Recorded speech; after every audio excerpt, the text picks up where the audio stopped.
家里有大米就能做的米粑粑，不加一滴油，松软筋道，放3天都不会硬。关键做法还特别简单，朋友们一起来做吧。碗中准备230克大米粉，加入100克普通面粉、4克酵母、30克白糖，混合均匀。再加入380克清水，边加边搅拌，最后搅拌成滴落状的米糊。盖好保鲜膜，室温27度的状态下醒发1小时左右。醒发后的米浆里充满了大气泡，搅拌排气。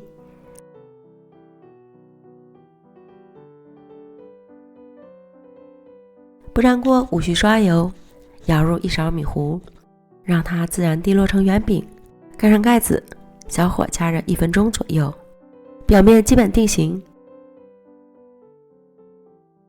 翻个面儿，看上色刚刚好，金黄金黄的颜色，另一面煎20秒左右即可出锅。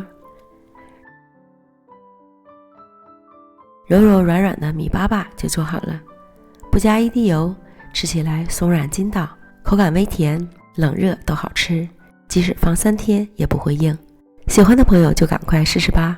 美食天天更新，咱们明天见，拜拜。